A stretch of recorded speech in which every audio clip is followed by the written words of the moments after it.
আসসালামু আলাইকুম, সবাই কেমন আছেন? আমি সঞ্জিত আর রাখি, ওনার অফ বাউনিয়া হোমমেড কেক। আজকে আমি আপনাদেরকে হার্ট শেপের এই 1 পাউন্ডের ভ্যানিলা কেকটার ডেকোরেশন দেখাবো। আর এই কেকটা দেখে নিশ্চয়ই আপনাদের মনে হচ্ছে এরকম আগেও একটা কেক দেখেছেন। হ্যাঁ, এই সেম ডিজাইনটা এর আগেও চকলেট ফ্লেভারের 1 পাউন্ডের একটা কেক রাউন্ড শেপে একজন আপু অর্ডার করেছিলেন। দুটো অর্ডারই আমার বাউনিয়া থেকে এবং দুটো কেকই একই ডিজাইনের এবং দুজনেই তাদের হাজব্যান্ডের জন্য অর্ডার করেছে। ব্যাপারটা মজার না? আগের কেকটা ছিল চকলেট ফ্লেভারের আর এবারেরটা ভ্যানিলা ফ্লেভারের। তো কেকটা দেখেন কি পরিমাণ সফট হয়েছে, অনেক সফট হয়েছে। এখন আমি কেকের উপরের এই লেয়ারটাকে এভাবে আঙ্গুল দিয়ে টেনে টেনে উঠিয়ে নেব। কেকের এই লেয়ারটা সবসময়ই উঠিয়ে ফেলে দিবেন, এটা কেকের মধ্যে দিবেন না। কেকের মধ্যে যদি এটা অ্যাড করে দেন, কেকটা যখন কামড় দেওয়া হবে ওই সময় এটা দাঁতে আঠার মতো লেগে যাবে। এটা মোটেও ভালো লাগে না তখন, কারণ কেকটা তো স্পঞ্জের, এর মধ্যে আঠা আঠা এরকম যদি কিছু থাকে ওটা কিন্তু খুবই অস্বস্তি লাগে কামড়ে পড়লে। তো উপরের এই লেয়ারটা সবসময়ই ফেলে দিবেন। আর ফেলে দিবেন মানে এটা না যে এটাকে একেবারেই ফেলে দিবেন, মানে এটাকে খেয়ে ফেলবেন। আমার ঘরে যেমন আমার বাচ্চা বসে থাকে, কখন আমি এটা কাটবো তারপর ওকে দিব, আর একটু ক্রিম দিয়ে আমি ওকে এটা দিয়ে দিই। তো এখন আমি স্লাইস করে নিচ্ছি 3টা। এখন বোর্ডে একটু ক্রিম লাগিয়ে আমি স্লাইসগুলো দিয়ে তারপর একটা ফিনিশিং এনে নিব।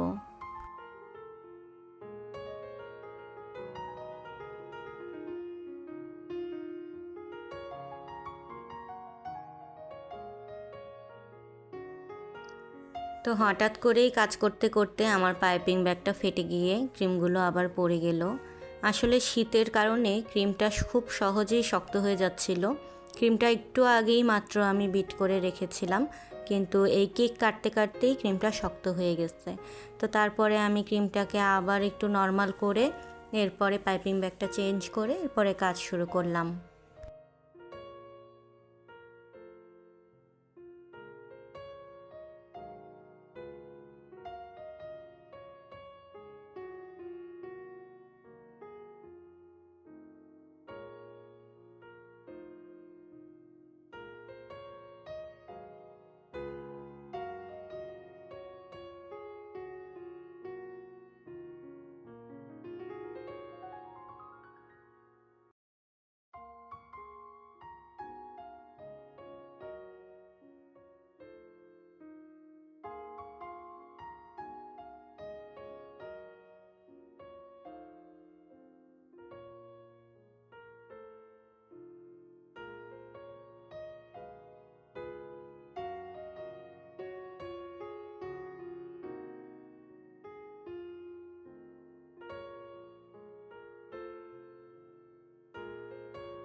এখন আমি ফাইনাল ফিনিশিংটা নিয়ে আসব।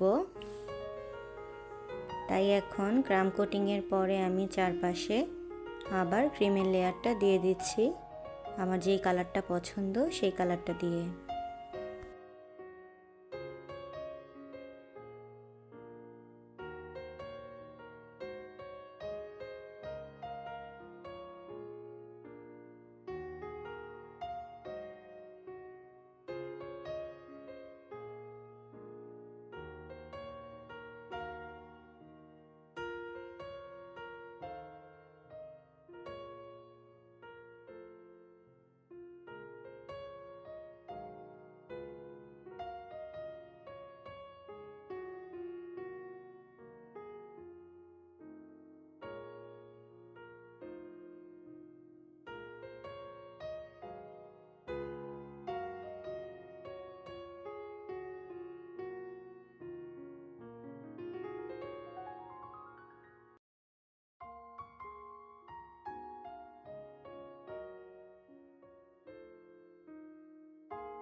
আর এরপরে আমি এখানে একটা হোয়াইট চকলেট বল দিয়ে দিলাম।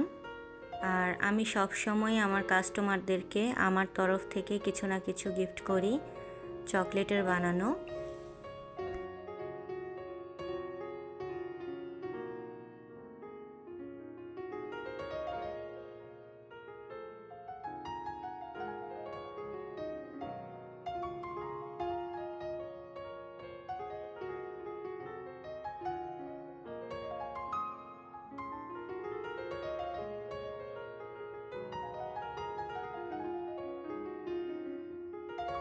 তো কেকটাকে এখন আমি ওজন করে নিব। বোর্ড সহ কেকটার ওজন এসেছিল 750 গ্রাম।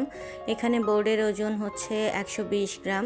120 গ্রাম আমি যদি বাদ দিই তখন 750 থেকে 120 গেলে থাকবে হচ্ছে 630 গ্রাম। তো 630 গ্রাম থেকে এখানে 100 গ্রাম আমি বাদ দিব সুগার সিরাপের জন্য। সুগার সিরাপের যে পানিটা থাকে এই পানিটার ওজন কিন্তু কেকের মধ্যে অ্যাড হয়ে যায়। তো সেটা অ্যাড করলে কেক অনেক ছোট হয়ে যাবে, ওটা কখনো অ্যাড করা উচিত না। তো সেটা বাদ দিলে 550 গ্রামের মতো থাকে। তো 450 গ্রামে 1 পাউন্ড হয়। হোমমেড কেক 550 গ্রামের মতো বা 500 গ্রাম এরকমই হয়ে যায়। তো সবাই ভালো থাকবেন। খোদা হাফেজ।